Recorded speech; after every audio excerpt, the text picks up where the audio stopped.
Okay, welcome back. Let's continue with point E under point 4, objections. And point E says, what is true for one person is not true for all people. What's wrong with that statement? What's true for one person is not true for all. Just look at the statement itself and then respond.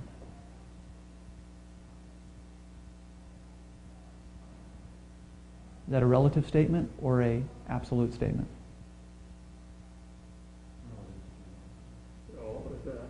It's an absolute statement. So it's self-defeating. Remember, you might want to write this down. Always use the principle of self-stultification or the principle of self-defeatedness. It's self-defeating. So sometimes questions or statements don't even need to be responded to more than just pointing out that the statement is incoherent or contradictory in and of itself, or it defeats its own view. Okay? So this is actually an absolute statement. Notice what it says. What is true for one person is not true for all. That's an absolute statement of fact by this person. He just defeated his statement. In other words, all you got to do is ask them, well, is this statement true for me, that what is true for one person is not true for all? Well, if they say yes, then they're an absolutist, and they agree with you. If they say no, then that leaves room open for your view of truth. Then you may be correct. Even if they do say no, it's still an absolute statement according to no. Okay, so they can't get around it. Notice F. There can be no new truth. In other words, absolute truth doesn't allow new truth. Once something is true, it doesn't allow for change. Well, true. That is the case if you're talking about things that have happened and into the past. But it doesn't somehow eliminate or preclude truth from being known that is fed to us from the future, so to speak. In other words, tomorrow it might be the case that it rained. So if it rains tomorrow, that statement would be true, that it rained tomorrow. So no, we can have new truths. Also, absolutes.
And welcome back to our next class of Introduction to Apologetics and Worldviews. And if you turn to page 17 in your notes, we'll do a quick review of the apologetic argument for Christianity. Remember the first premise we went through of those 10 premises was truth is absolute and knowable. And last time we met, we talked about the various theories and the barriers to truth, and we found that the correspondence theory of truth, which basically says that truth is that which corresponds to reality as it exists. That means that your propositions, your affirmations, your statements will correspond to something in the real world. And that truth is knowable was the first premise of this argument. And now, since we've completed that, we're going to launch off to number 2. And that second premise of the argument is a theistic God exists. So if you turn to page 27, we'll get underway. And when we talk about God's existence, we have looked throughout history. The various theologians and philosophers have offered arguments, different reasons for why they believe that God exists. The Bible, however, talks about God throughout the pages from Genesis to Revelation. However, they don't attempt to prove God with any sort of sophisticated argument. However, Apostle Paul in Acts chapter 17 did have an encounter with certain philosophers located in Athens. And if you turn to Acts 17, we'll get an idea of how Paul pursued his testimony to the Stoic and Epicurean philosophers. And this gives us kind of a basis or a glimpse into how Paul reasoned with them. That's Acts chapter 17.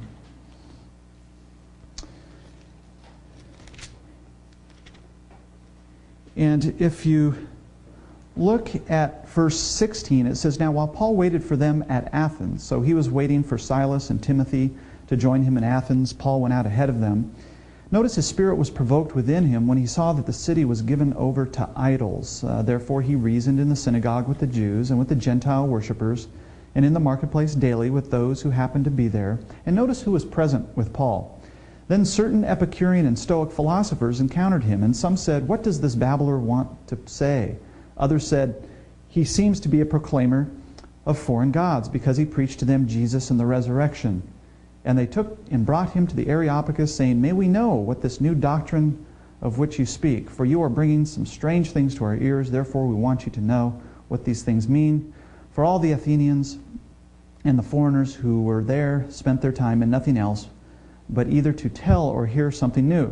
Now notice verse 22. "When Paul stood in the midst of the Areopagus and said, 'Men of Athens, I perceive that you are very religious in all things, for as I was passing through and considering the objects of your worship, I even found an altar to this inscription.'" Notice the inscription, "To the unknown God." So he's going to make a beeline to theistic apologetics here. He's going to look at their idol to the unknown God.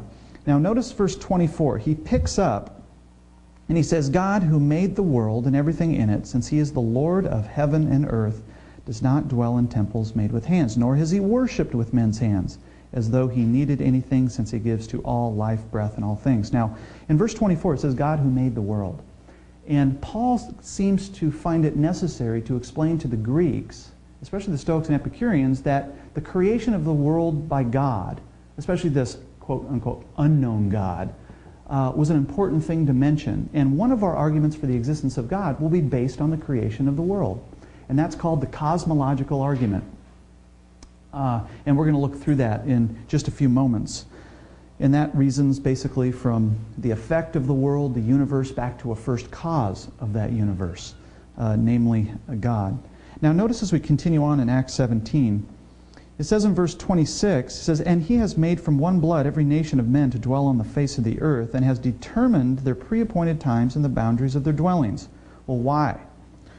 Verse 27 says, "So that they should seek the Lord and hope that they might grope for him and find him, though he is not far from each one of us." Now verse 26 says he's established and predetermined their pre-appointed times. In other words, there's purpose involved in God's determining the nations, the boundaries, the ethnicities, the people groups of the world. So this points to God's intelligence. He has a purpose. He's goal-centered. There's an intelligence behind what he's doing. It's not just simply a fatalism like the Stoics perhaps would be looking forward to. that they just need to resign themselves, control their emotions, and have that stoic personality because everything is determined. It is totally fatalistic in the hardest form of the sense of the word fatalism, and therefore there is no real purpose. Though the Stoics did believe in a logos, that type of rational principle underlying all of reality that they needed to order their thoughts by, still, Paul brings up the intelligence and the purposes of God. So that's the second argument we're going to go through. It's called the teleological argument. It's the argument that reasons from design in the universe back to a designer, namely God. Now, as we continue on, up here in verse 30, it says, "Truly, these times of ignorance God overlooked, but now commands all men everywhere to repent." Notice verse 31. Why should they repent? Because he has appointed a day on which he will judge the world in righteousness by the man whom he has ordained.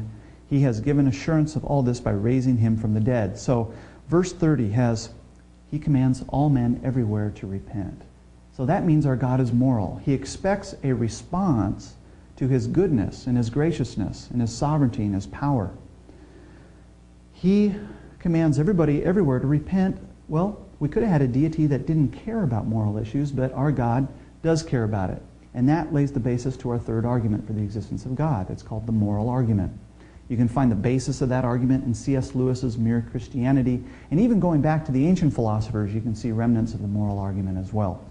So that'll be our third argument. And notice verse 34 at the end. Paul had results. However, some men joined him and believed, among them Dionysius the Areopagite, a woman named Damaris, and others with them. So Paul did have converts in the end of his sermon to the philosophers there on Mars Hill. So with that being said, Paul thought it necessary to touch on the creation of the universe, God's purposes, and also his morality. So also Christian theologians and philosophers have done the same. So on page 27, notice it says theistic apologetics. We're jumping to step number 2 in our apologetic tasks. So that's important to remember. We've left philosophical apologetics. We're going into theistic apologetics. Now, just a quick word on the arguments that we're going to look at. They're put in what you call a syllogism. Anybody know what a syllogism is? It's a combination of thoughts that are merged together. Sure, yes, that's a good start. It's a combination of premises or thoughts that yield a conclusion. So basically, the syllogism we're going to look at is 2 premises or 2 statements and a conclusion that follows from those 2 statements. Okay? And actually, Aristotle kind of codified the syllogism. He started working in this deductive process. And I wanted you to know about the syllogism because if the first 2 premises are true, premise 1 and 2, then 3 automatically follows, which is the conclusion. Now, a syllogism doesn't just have to be 2 premises. It could be 10 premises and 3 conclusions if you want. But just know that it's a deductive process, and if the premises are true, then the conclusion is certain. Now, when we talk about the existence of God, obviously we want to remember Hebrews 11:6. All those who believe in God, or all those who come to God, rather, must believe that He is. So we want to get the person to the point where they can believe in an almighty, infinite, eternal, unchanging, personal God there first before he can believe in the Son of God. Now notice the first argument, the cosmological argument. And notice this reasons from effect to cause. It reasons from what we can see in reality, empirically verifiable, and it reasons back to the one who can account for this effect that we see here. So we're starting in reality. We're not starting in some ethereal ideas here. We're starting in concrete existence. Now this is also the form that I'm going to give you right now is called the Kalam cosmological argument. Kalam, K-A-L-A-M. And it's really an Arabic word. And so the Kalam cosmological argument really was codified and assembled in its full totality under the Arabic philosophers. Avicenna, Al-Farabi would be key Arabic philosophers that passed on this argument to Christians, namely St. Bonaventure in the 13th century. Really enjoyed the cosmological argument here in the Kalam form. Now there is a second cosmological argument, and it's not a horizontal form that simply establishes a beginning to the universe, but it establishes the continuing of the universe. So it would be vertical, the second form. This is a horizontal one that we're getting into because it goes back and it finds the beginning of the universe, and we account for the beginning of the universe. Okay? The vertical form accounts for the continuing existence right now of the universe. So in that sense, it's vertical because there's got to be something holding us into being right now. Let's look at the horizontal form, the cosmological kalam form. Notice the three premises. Number one, whatever begins to exist was caused by another. Notice the second premise, the universe began to exist.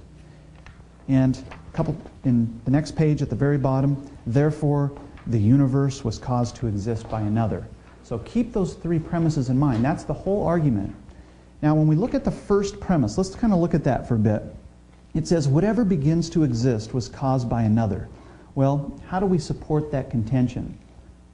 First of all, notice, it looks at things that begin to exist. We're not talking about all things, or we'd even have to say that God needs a cause here. We're talking about all finite things, or things that have a beginning, need a cause, caused by another. Notice, there's only three choices of how a finite thing can come to be. First of all, you can say that a finite thing came to be uncaused. Well, if we say that a finite thing or something that's dependent came about and it was uncaused, we have a problem. We have a problem with the law of causality that basically says every effect needs a cause. So we don't want to buy into A, that the things that we see here were uncaused, because we'd have no answer as to how they got here. And we know that things don't just pop up willy-nilly. Every effect has a cause. All finite things have to have a cause of their being. This building had to have a cause of its existence and building in the form that we see it now. The second option, however, is a self-caused thing or a finite thing. Can something cause its own existence? So that's the question you got to answer. And that, I would say, would be impossible. Being any more than you can lift yourself up by your own bootstraps. If you try to stand up and go like this underneath your arms and lift yourself up off the ground, it's just not going to happen. So you do need something other. And I think the third option would probably be the best. And that would be, yes, this B is self-caused, which is impossible. Why might that be impossible? Anybody want to take a stab at that?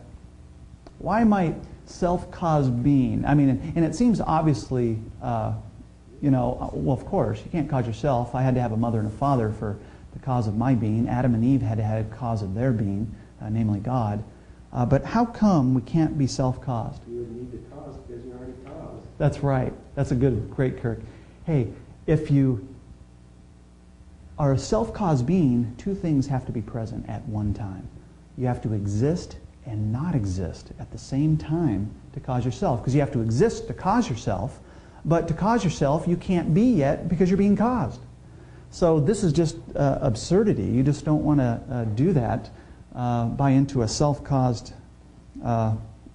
existence here. And a little word here. I want to, in fact, I'm going to touch on that a bit later under the criticisms. And so the third option I think is the most tenable. It's caused by another. There's only three options. Philosophers and theologians have really tried to squeeze out a fourth. There doesn't seem to be a fourth option. It was either uncaused, self-caused, or caused by another. It's caused by another because it's consistent with the law of causality, that every finite thing does need a cause. It's consistent with our common experience that things need causes. Now, the criticism here with the causality issue comes from several fronts. First of all, some have criticized this causality from internal and external objections. In other words, first criticism says, internally, you can cause something. You can cause yourself becoming smarter. You can cause yourself to become fatter. You can cause yourself to become skinnier. You can cause yourself harm. So you can have self-caused actions. Don't we cause our own actions? So in that sense, it's self-caused. Well, there might be, in which there is, I want to be emphatic on this, that there's a difference between self-caused being and self-caused becoming. I can cause myself to become fatter. I can cause myself to become tanner if I go to the beach and lay out in the sun. Okay? But nobody can self-cause their being. Because what we're talking about here is going from non-being to being. So the self-caused becoming is okay because it's the I or the ego or the self that does the causing of the action. In fact, this is very important to ethics too, because if we don't say that I or we cause our actions, then moral responsibility seems to go out the window. So is the homosexual responsible for his acts? Well, we'd have to say yes as Christian. That's what the Bible says. Leviticus 18, Romans 1, 1 Corinthians 6, Jude. And this preserves moral responsibility. So try not to get the two confused, being and becoming. Self-caused becoming, yes. Self-caused being, absolutely not. Can't happen. It's impossible. Notice the second premise here. The universe began to exist. That's a key premise there. But this is the premise, and you might want to make a little note, is the one that you're really going to have to support with evidence. You're going to have to look at science, philosophical argumentation, empirical data, you name it. Just pull out all the stops here on the universe began to exist, because that is not as self-evident as the first premise of causality. Because even secular scientists believe in the law of causality. Even scientists don't believe that things just arise willy-nilly from nothing out of thin air. Even David Hume, in his book Letters to David Hume, in Book 1, number 187, he said he didn't assert such an absurd thing as to think that something could arise without a cause. And that is the great skeptic that we all hear about back in the 18th century. So causality is very important. It's really a foundation of thought and of our empirical experience. Now notice, the expanding universe, we can support our second premise. The universe began to exist. And the expanding universe is interesting because Edwin Hubble in 1929 discovered that the galaxies are moving farther away from each other. So it seems to imply that our universe is expanding outward. It's going. So when you look at these little dots that are representative of galaxies, if you look in a telescope, they would be moving away from each other. This would just get spread out in all directions. It would just be getting more spread out here like that. Well, that gives us good reason to believe that the universe is finite and that it had a beginning. Because if you reverse the process of the expansion outward, where do you go? Yeah, you start collapsing inwards. It's like taking a movie projector, putting the movie on reverse, and that movie starts playing backwards. You get to a point where you just see what? Just a blank screen. Just a white blank screen. And a lot of scientists call that point the infinite dense point, or the point where nothing was. Okay? So the Hubble telescope has brought in some serious evidence on the expansion of the universe. It doesn't prove that it did have a beginning simply by logically reversing the process of the expansion.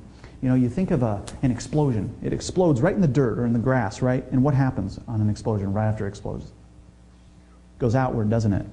Well, you reverse that explosion on the tape, it comes back down to nothing. The grass is smooth if you reverse that explosion. Same premise is involved here in the expanding universe. Notice the Big Bang that seems to support the findings of the expanding universe. And though we might not agree with all aspects of the Big Bang theory, but what it does give us is a beginning to the universe. That is the one premise that we want to cherish through this theory, because if it had a beginning, it needs a cause. That's the key. Yes, Stacy? Let's say in support of or in consideration of the Big Bang Mm-hmm. theory, which I can see where it supports. In the Big Bang theory, do they measure the speed of the expansion, or if it was too slow, it would collapse? Yes, from what I understand, they do measure speeds. In fact, they can see through colors, like either a red shift or a blue shift. Some scientists are saying the speed is speeding up. Others are saying that it's slowed down a little bit. So it seems like there's a variation in speeds. So what that tells you, I'm not a scientist, so I probably couldn't go deeper than that. But we do know that it's expanding, and that is the key issue. That is the key one. If you reverse that process, you got some good stuff. Kirk, do you have some? I was going to say you'd have to stay with entropy, it'd be slowing. It can't Mm-hmm. continue to expand Mm-hmm. at this point. Yeah, so, there's different sources out there that can give you a lot of information on the expansion of the universe. In fact, I'm going to recommend a source. It's called Show Me God by Fred Hereen, H-E-R-E-N. Fred Hereen, Show Me God. Yeah, that's a good one. Down at the bottom page of your notes, a footnote there. Excellent book. You might want to pick that up. Also, Dwayne Gish is another author. Hugh Ross, another author there for some more evidence on that issue. Notice what the Big Bang scientists say. They say the universe began from a state of infinite density. Space and time were created in that event, and so was all matter in the universe. Now notice, this is from Scientific American. These aren't Christians saying this. That matter was created in that event from an infinitely dense point.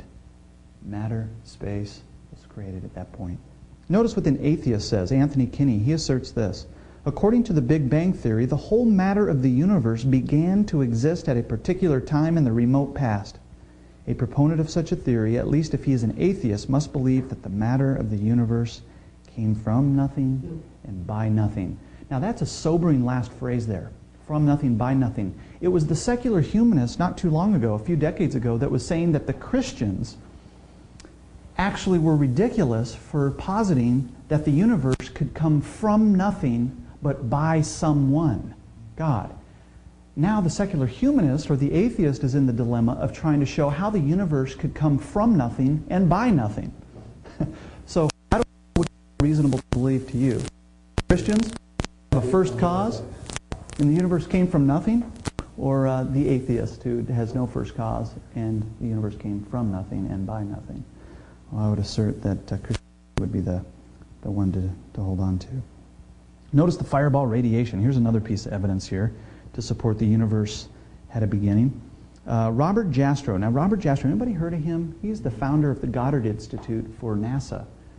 He's quite a respected astrophysicist and astronomer here. He says this about the fireball radiation. No explanation other than the Big Bang has been found for the fireball radiation. The clincher, which has convinced almost the last doubting Thomas, is that the radiation discovered by Penzias and Wilson has exactly the pattern of wavelengths expected for the light and heat produced in a great explosion. At the present time, the Big Bang Theory has no competitors. You can see his book, God and the Astronomers. I encourage you to pick it up. It's a small book. You could read it quickly, and it's just power-packed. And this is an agnostic speaking here, not a Christian. Now, notice the two names here, Penzias and Wilson in the middle of the paragraph. That was Arno Penzias and Robert Wilson. These two received a Nobel Prize for discovering the fireball radiation, and they found it by directing their radar or their telescope, whatever they had there, to project to outer space, and they had their earphones on, and the people who were monitoring this, they heard this sound, like this humming or this static was going on, and they thought it was the pigeons and the pigeon droppings on their dish outside. Well, they found out that they cleaned it all off, they got the pigeons away from it, put on the thing, still happening. Well, they found that it wasn't the pigeons, it was actually this radiation echo or wavelength that they were picking up. That was the same wavelength of a large explosion that seems to be consistent with a universe exploding rapidly, violently, suddenly, in a moment.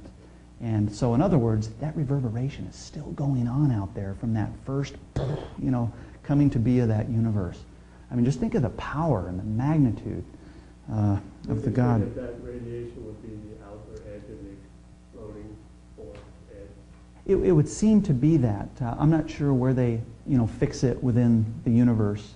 And I don't even know if they know where the outer edge is. I mean, it's so vast. They just know that just go one direction. It seems like space is finite, and it seems to be curved in such a way. But quite fascinating. On the next page, Robert Jastrow continues, and he says this: now we see how the astronomical evidence leads to a biblical view. This is an agnostic saying. And astronomical evidence leads to a biblical view of the origin of the world. The details differ, but the essential elements in the astronomical and biblical accounts of Genesis are the same. The chain of events leading to man commenced suddenly and sharply at a definite moment in time, in a flash of light and energy. Some scientists are unhappy with the idea that the world began in this way. Well, obviously, that would be the case. I mean, for a long time, atheists were believing that the universe was eternal and that it didn't have any beginning to our world. But now, it seems to be that there are far and few in between, some old diehards hanging on there. Notice another piece of evidence that shows the universe came into existence. It's finite. The second law of thermodynamics. Now, this is a law of work and heat, and it says this. It states that the amount of usable energy in a closed system is running down. Now, remember, our universe is a closed system. We don't know of any energy coming in from outside our universe to give us more fuel to continue on. Notice the quote continues to say, the scientific name for this process is called entropy, or the running down, or the tending toward disorder. You know, if you want to see entropy at work, just look at an old barn in the field. You know, a 100-year-old barn with no care. Does it get better and better? Well, Darwin would probably say yes. That's right. Got to have a lot of upkeep on those barns. Well, entropy is at work when you see it tending toward disorder and decay. And that's what our universe is doing. We're running out of energy. We're running out of resources. You see the stress on maintaining energy. Don't let your lights run all day. Conserve water. All this conservation is because we know that there's a limited amount. And if the universe had an infinite gas tank, we wouldn't have to worry about conserving energy, because an infinite gas tank doesn't run out of gas. It's infinite. It's unlimited. And after entropy here, it says, if the universe was infinite, the earth would never run out of energy and be at a state of equilibrium, but which it's not. An infinite universe would have an infinite amount of usable energy. You can even see Psalm 102. Turn over there real quick. Psalm 102, this is definitely biblical. The Bible's consistent with that second law.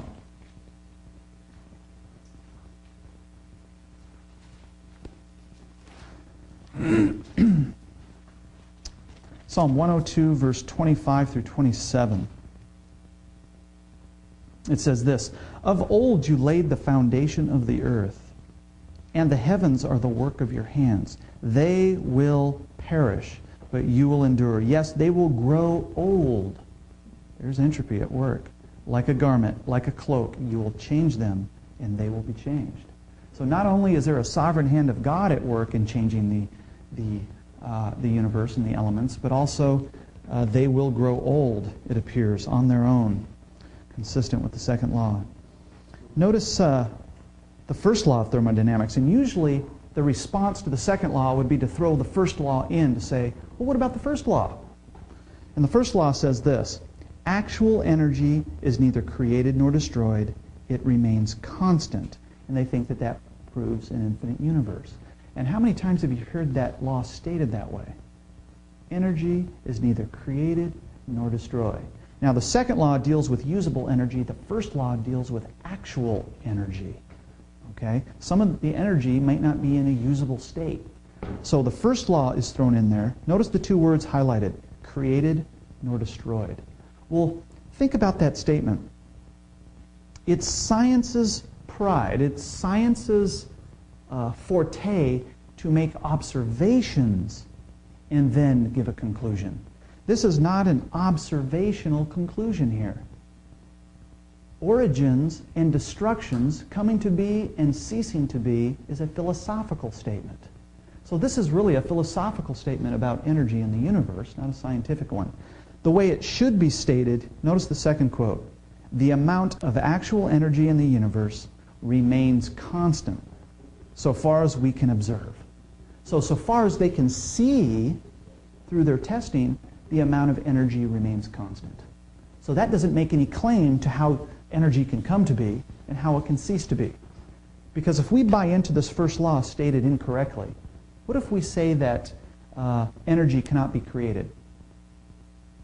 What verse in the Bible does that jeopardize? What's that? Yeah?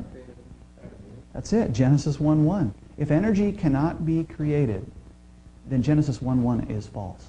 Because God created the universe which contains energy. So the dogmatic pronouncement of origins of energy and ceasing to be of energy is philosophical rather than scientific. So they need to base it on, so far as we can observe, the amount of energy remains constant. And that simply means that when the barn decays, according to the second law, the barn doesn't go out of existence. The particles and the atoms in the barn, the material of the barn, simply deteriorates into a disordered material, basically back to dust. But the dust never evaporates. It's always there. So when you die, though the flesh falls off your bones might decay, you never really cease to exist materially. It decays into dust again, just like the Bible says. But that dust doesn't go into nothingness. It just goes to dust. Chemistry class, if you're doing experiments, you observe the law such, you take two chemicals, you combine them together, and you get different products out of that. You have energy that's given off, or you put energy into the system. But when it goes to a disorderly state, you can't put it back in most cases. So it's changed from, kinetic to potential to, other forms of energy. But you can't reverse the process necessarily. There are some you can, but when you look at the universe as a whole, it can't. The redshift and everything proves that it's expanding. Things just don't come back. Right. Oh, yeah, that's so interesting. I mean, science is a wonderful discipline to really show how the handiwork of God is just working through this. I mean, every time you look through a telescope, it should point back to a designer or somebody intelligent behind what's happening. Psalm 19 is just huge, and we're going to look at that psalm just in a few minutes. That's a good point, Dan.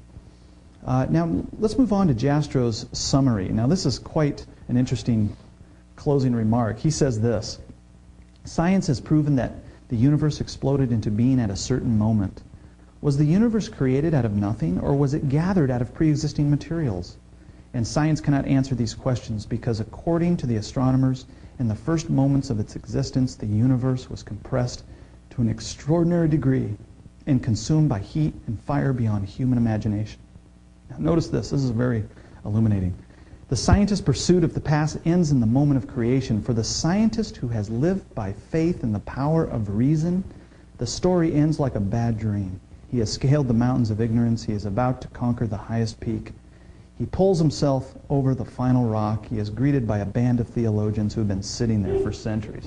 I mean, I can just, don't you have that picture in your mind? You picture this huge mountain like Mount Everest, and there's just all these theologians and pastors and Christians sitting up there just singing, having a jolly good time. And the scientists are just clawing their way up. Oh, we told you so. You could have came with us earlier. But that quote says it all. What a picture. But notice the conclusion. Whatever begins to exist was caused by another. The universe began to exist, supported by evidence. Therefore, the universe was caused to exist by another. It's very simple. Two premises and a conclusion. Now, the argument is not without its criticisms. And you might want to be aware of them and how to respond to them. First of all, premise number one is based on the law of causality. That effects need causes, that things that have beginning need a cause of their beginning. Things don't happen on their own. However, some have suggested that this argument incorporates a finite cause that can be accounted to create finite things, just like a finite cause, your mother and your father are the finite cause of you. So why do you need to posit an infinite cause of the universe? It could be just another finite cause. And they say that we're using a finite cause in premise one here, and then at the end, therefore the universe was caused to exist by another, then we conclude an infinite cause, namely God, at this point, that it just doesn't follow. You're equivocating. You're using different terms here. Finite cause, how can that lead to an infinite cause? It doesn't swing. But all you have to do is understand that we are not saying the first premise is necessarily a finite cause. We're not saying it's necessarily an infinite cause. We're just saying there's a cause. We haven't made the judgment whether it's a finite cause yet or an infinite cause. At the conclusion, we posit a cause in general to account for the type of effect that we're looking at. And since we know that another finite cause cannot account for its own cause, we'd have to go back from that finite cause to another cause until we get to the point where there's an infinite cause. Because unless there was a first cause, an uncaused kind of cause, the series would never get going and we'd never reach today. We would never get off the ground. So don't be thrown off by the finite, infinite cause. You've equivocated on this causality thing. We're not saying whether it's finite or infinite initially anyway. In the conclusion, we posit it has to be an infinite kind of uncaused cause, or else we would never reach today. You can't have an infinite regress and keep going back, back, back, back. You'll never reach the beginning. If we don't have a beginning, then we can't get to today, which we are. Secondly, we've already gone over the internal and external cause issue. Okay? Internal and external cause, the difference between being and becoming. And also, others like Bertrand Russell, the English logician and philosopher, said in his book, Why I'm Not a Christian, he said that if everything needs a cause, then so does God. How would you answer that? If everything needs a cause, then so does God. Look back at the premise number 1. What is premise number 1 saying? What's that? Whatever begins to exist. Good. Whatever begins to exist, there's a cause. Okay? So Bertrand Russell misunderstood the argument. He had a problem with understanding that it was every finite thing needs a cause.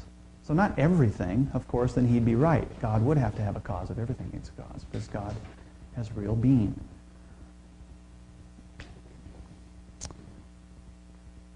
Now, some have also criticized this argument for being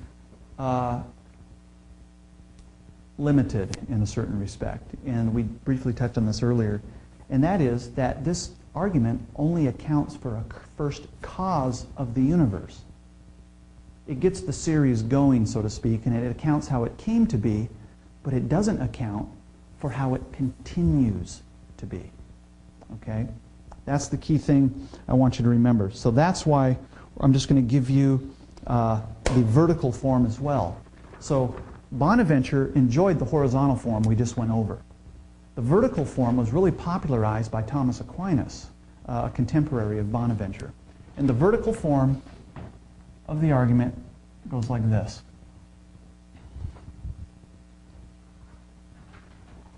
The parts of the universe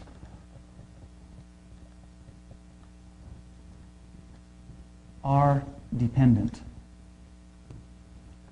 The parts of the universe are dependent. If parts are dependent, the whole is dependent. In other words, if the parts of the universe are dependent, then the whole universe are dependent. In other words, if every part that makes up this table that I have my books on is dependent, then you can say that the table is dependent. The whole table is dependent. Okay? If the whole floor that you've laid tile, all the tiles are brown, you can say that the whole floor is brown if all the parts are brown. Okay? 3. Therefore, the whole universe is dependent right now for its existence.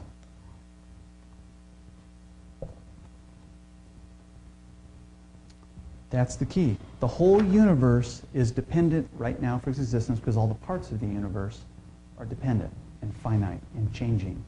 Nobody has looked in the universe through a telescope or a microscope and said, this universe is not changing. All scientists believe that the universe is changing.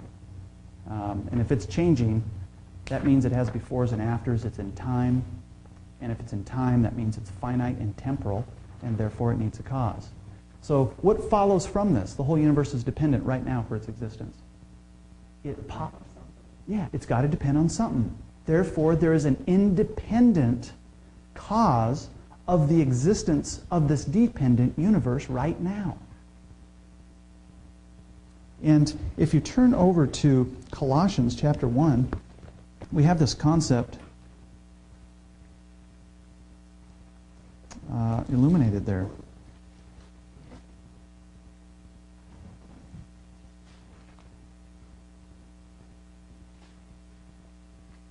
Colossians 1, let's look at verse 17. It says, "And he is before all things," speaking of Christ, "and in him all things consist." In other words, he's the glue that's holding everything together. Turn over Hebrews chapter 1. You know the verse there.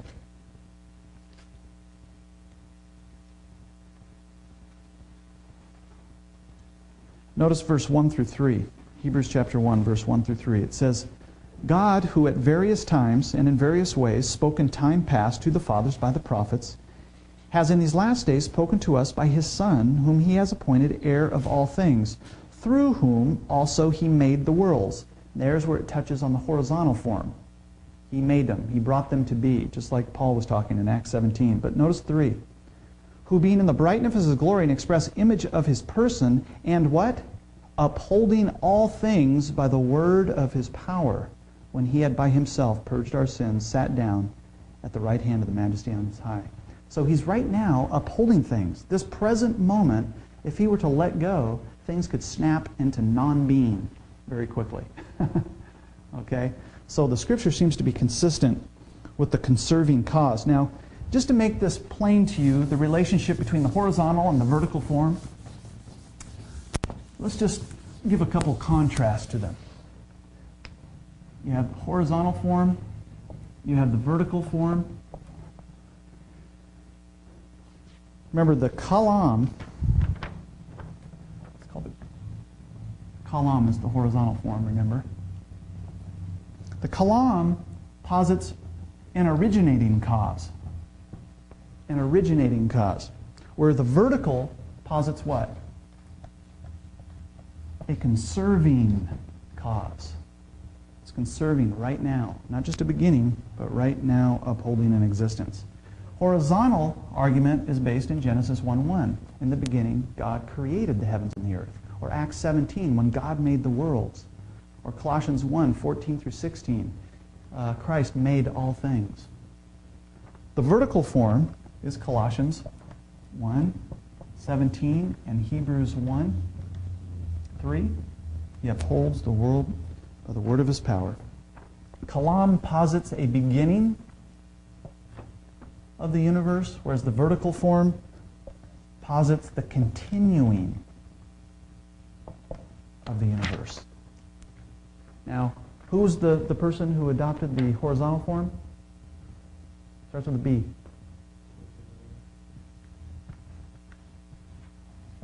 Bonaventure, 13th century. Who adopted more the vertical form? Aquinas. Okay. Where did Bonaventure get the horizontal form?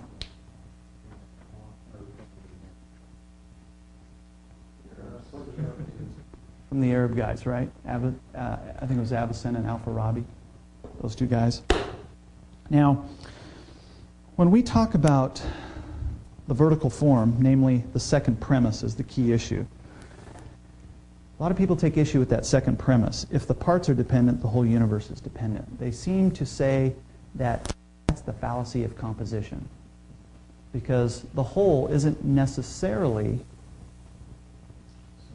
sum of its parts. That's right. In other words, if you put two, and they prove it by saying you put two triangles together, it doesn't create another triangle. What does it create? Square, doesn't it? Okay, so how can you say that if the parts of the universe are dependent, that they can somehow be, the whole be dependent? But they fail to realize that we're looking at the essential nature of the thing. Two triangles put together may not make another triangle, but it definitely makes a geometric figure, of which a triangle is. I don't care how many triangles you put together and what you want to shape them in, the shapes are accidental. But the substance and the nature of it is geometric, and that will never change. I don't care how hard they want to try to push it. They'll always have a geometric figure, the more geometric figures they put together. They can make them look like a horse, a pig, an elephant. Doesn't matter to me whether it looks like a square. I just know that a square and a triangle are geometric figures. So they may overstate their case there. And also, some of them say that the whole is greater than its parts. That though the parts of the universe are dependent, the whole is greater than its parts. You know, you as a person, as a human being, is greater than just your foot. You know, you're a whole system there. But obviously, that you can just ask them this question: what if all the parts vanished? What would happen to the whole? It would vanish too. Okay, so they can't tell you that the whole is greater than the parts. It's dependent on the parts. You add element one plus whatever to 100 or whatever, because there's a relation between one and something else is created. Isn't that what the way that article That's goes? synergism. Is that center? Where there is something going on because you have a relationship. So you actually end up with more because of the relationship. You actually end up with the whole plus a relationship. You know, you could create any kind of argument. That's interesting. Yeah. That's not what you were talking about. No, I'm just talking about concrete things. That might be an abstract, because I mean, you can have an infinite regress in an abstract context, like mathematics. If you put in, what, pi's in that 3.1 numbers just keep going on forever, does it ever stop? Well, that's an infinite run, and that, see, mathematically you can have an infinite regress, but actually and existentially you cannot. You know, you can make numbers do a lot of things. You can make them jump through hoops and all kinds of things. That's why I'm not a rationalist, because if you start in the thinking that you can prove a real existing God simply through ideas and not base it in reality, you never can make the jump from the rationalism to reality. If you start with reasons that aren't based in reality or existence or existential causality, you can never jump the gulf to get back to reality. So that's why we're starting in reality with these arguments and reasoning back to a real God. You know, so keep that in mind. And I want to give you one more argument, and this is perhaps one of the best arguments I've seen. I know that several have adopted this. This is an argument that you can find in the book Philosophy of Religion, page 175, by Norman Geisler and Winifred Cordwin. If you don't have that book, that's an excellent book to pick up. And the argument is phenomenal in many respects, and it avoids a lot of the pitfalls that the horizontal column argument succumbs to. This is called the cosmological argument, but the first premise of the argument, there's 6 premises. It says some limited, changing beings exist. Some limited and changing beings exist. Now, how might you demonstrate that? We talked about this yesterday. Anybody remember?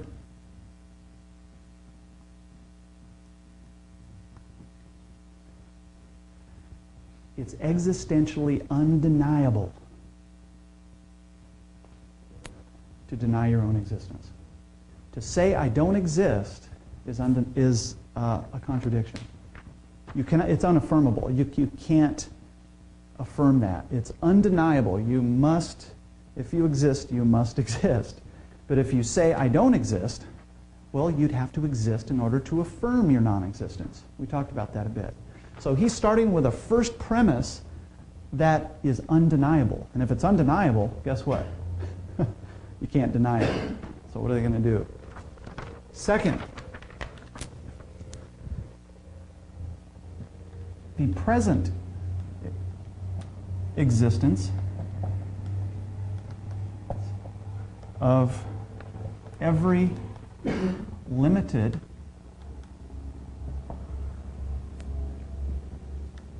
changing being is caused by another.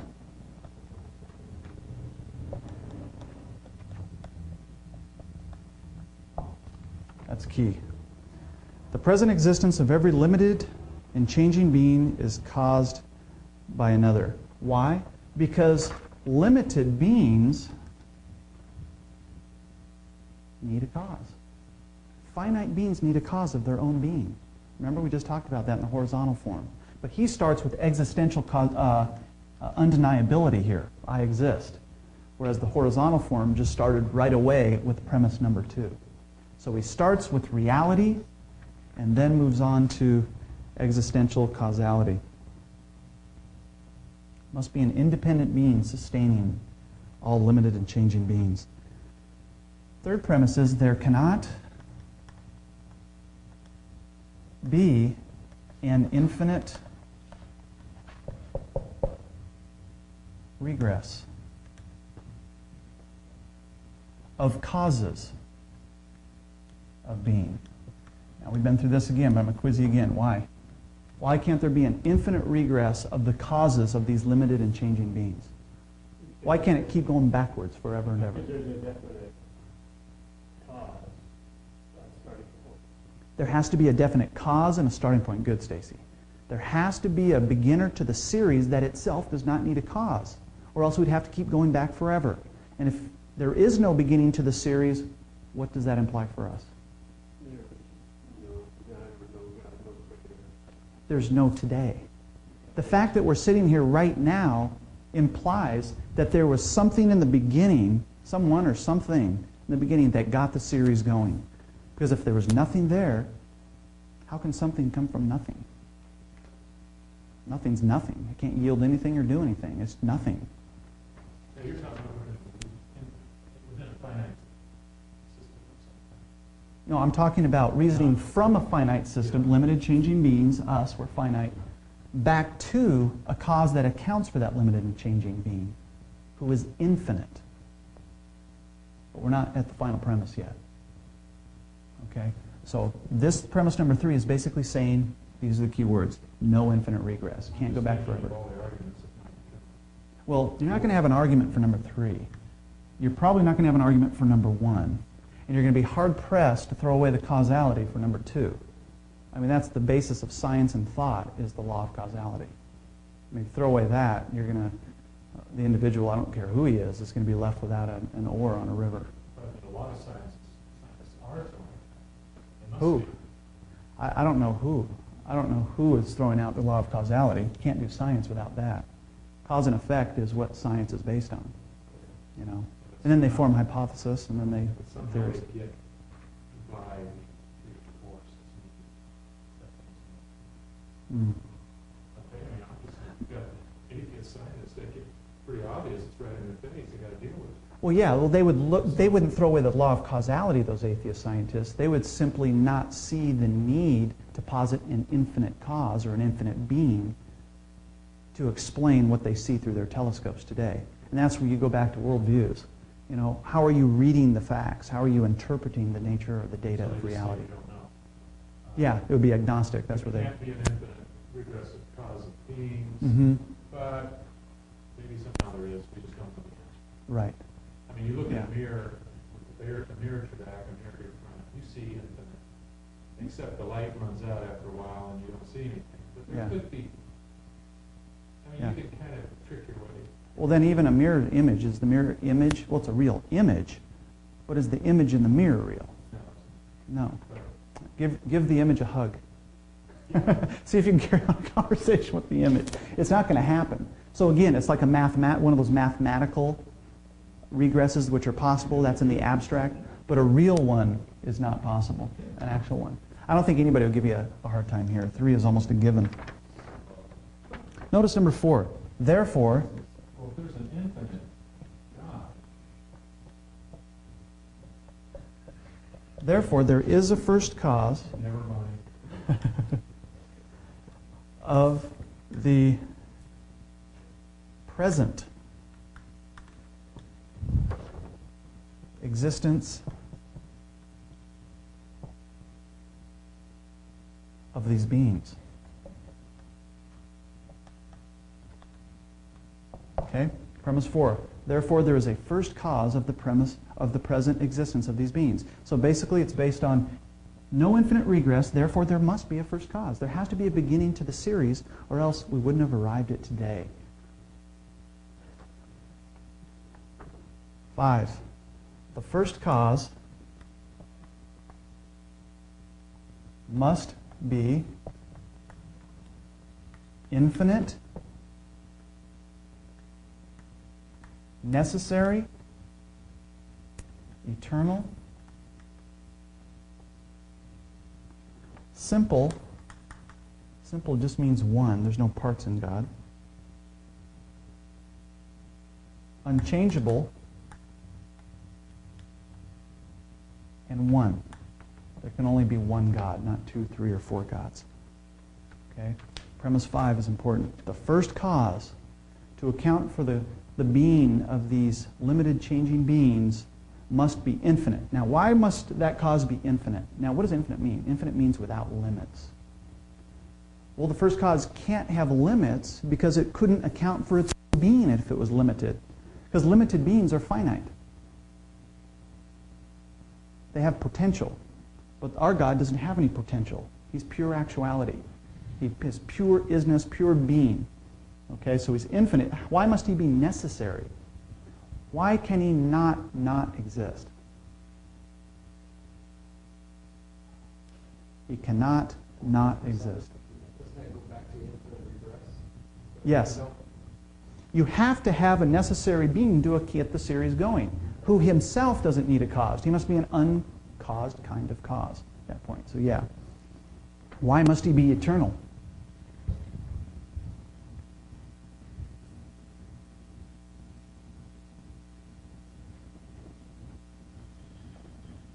Why must he be eternal? Think about eternal. What is eternal? It means atemporal.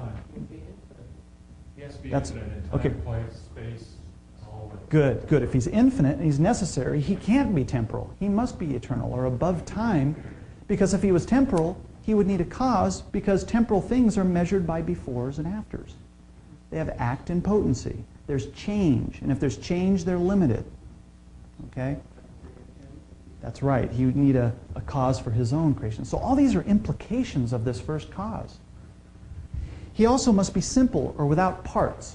When you think of something with parts, okay? Think of something with parts, like a pizza. It's all cut up into parts. What do you think about? Of the very nature of a part means that it is limited. Parts are not wholes. They're parts. They're a piece. Okay? That's why we eat pizza as fast as we can when we're sick. That's right. Because Eat those parts quick.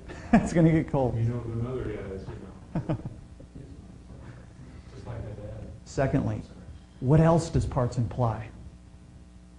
Think hard here. It starts with a C. Somebody? Dan? Yes? Yes? That's not the C word I'm using, but yes, you're right. It implies that he was created. Why? What does parts imply? Composition. Composition implies what? A composer. And therefore, he would need a composer. And so the cause wouldn't be God. His composer would be God.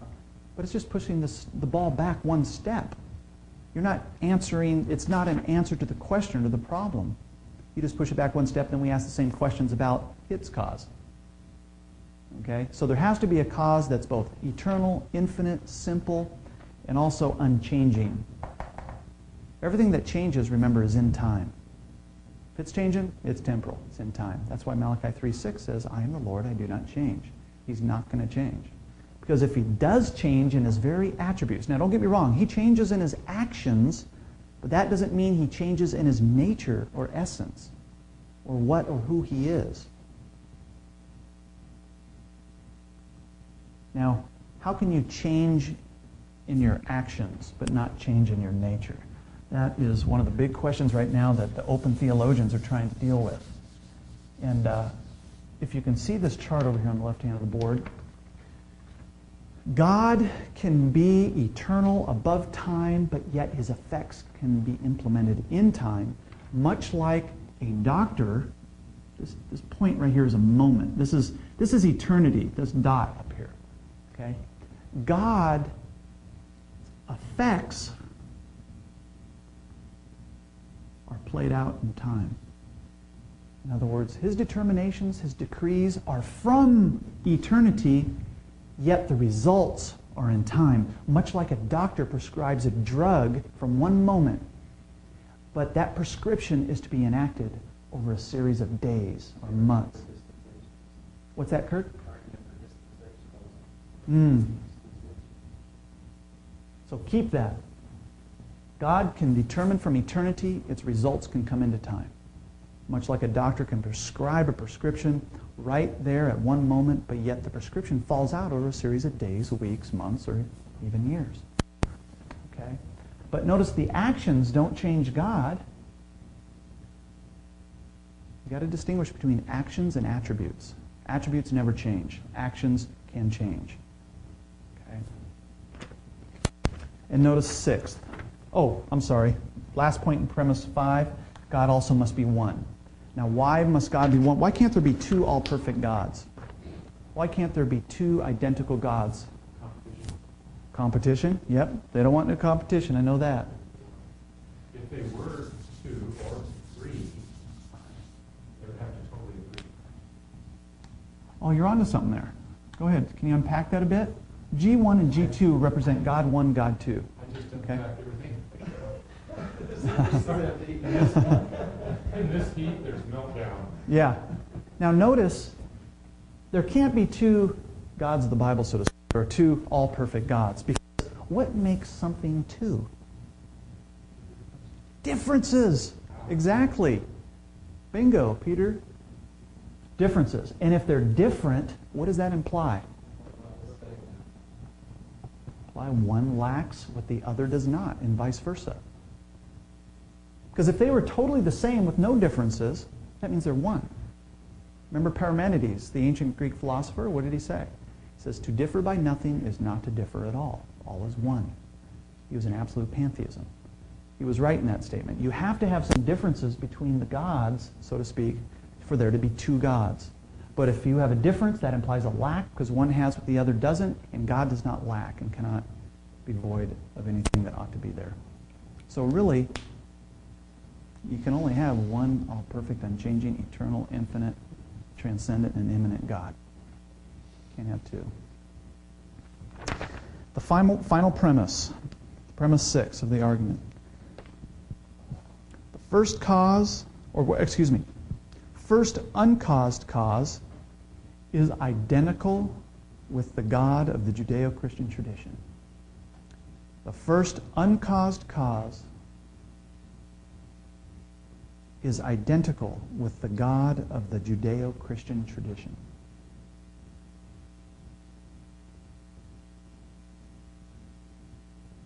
He's identical with the Judeo-Christian tradition. That's what the Bible talks about, the kind of God that we serve. What do you say cause?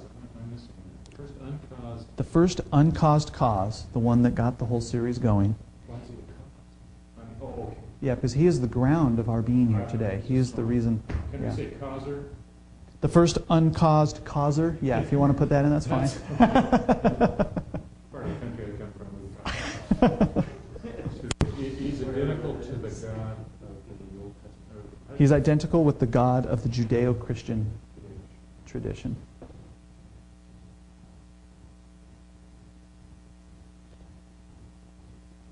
Okay. Any questions on the cosmological argument?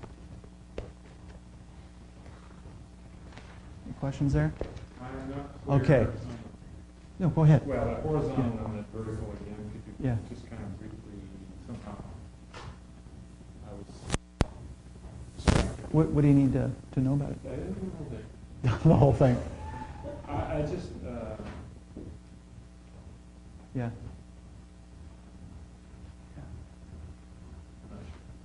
Yeah. And here's an interesting insight. You might want to take note of this too and just do some thought. This might be something that can kind of jog your mind a bit to think about these causal arguments, cosmological arguments. If our children that we have procreated are dependent upon the parents for the cause of their continuing to be, what would happen to the parents or the children when the parents died? Yeah, they would vanish too. They would die too. So the parents, this is often an argument, well, the parents are the cause of their being. Well, we're not just talking about the horizontal cause of the children's being. We're talking about the conserving cause which the parent cannot account for. God's going to have to account for that. There has to be somebody who's conserving the being of somebody, the existence of somebody right now. That's why Aquinas' vertical argument is so powerful, because it not only looks to the horizontal, it looks to the vertical. Why are we here now? That's the present thing. Some scientists simply cannot deal with the fact that the universe was started at a finite point. Mm-hmm. They kind of spin it and say, well, somebody set it into motion, but now it doesn't, God doesn't have anything to do with the universe. Mm. So it's important. Yeah, that's deism. We're going to talk about that tonight too. Kind of just created the universe and said, bye-bye, you're on your own. Yeah, a lot of our early founding fathers of the country were Unitarians and deists. All right, why don't we stretch our legs, and then we'll come back and we'll tackle the teleological argument. Let's turn over in our notes to teleological argument on page 29 as we continue to discuss the arguments for the existence of God. Now, the teleological argument actually comes from the Greek word teleos, which means design or purpose. That's the key thing to remember with this argument, since it reasons from design to a designer. In fact, we find our biblical basis for this argument in Psalm 19, verses 1 through 6. And one of my favorite psalms. It's just the rhyme, the cadence, the poetry here is just fantastic. Psalm 19. Notice the first 6 verses. It says, "The heavens declare the glory. Day unto day utters speech, and night unto night reveals knowledge. There is no speech nor language where their voice is not heard. Their line has gone out through all the earth.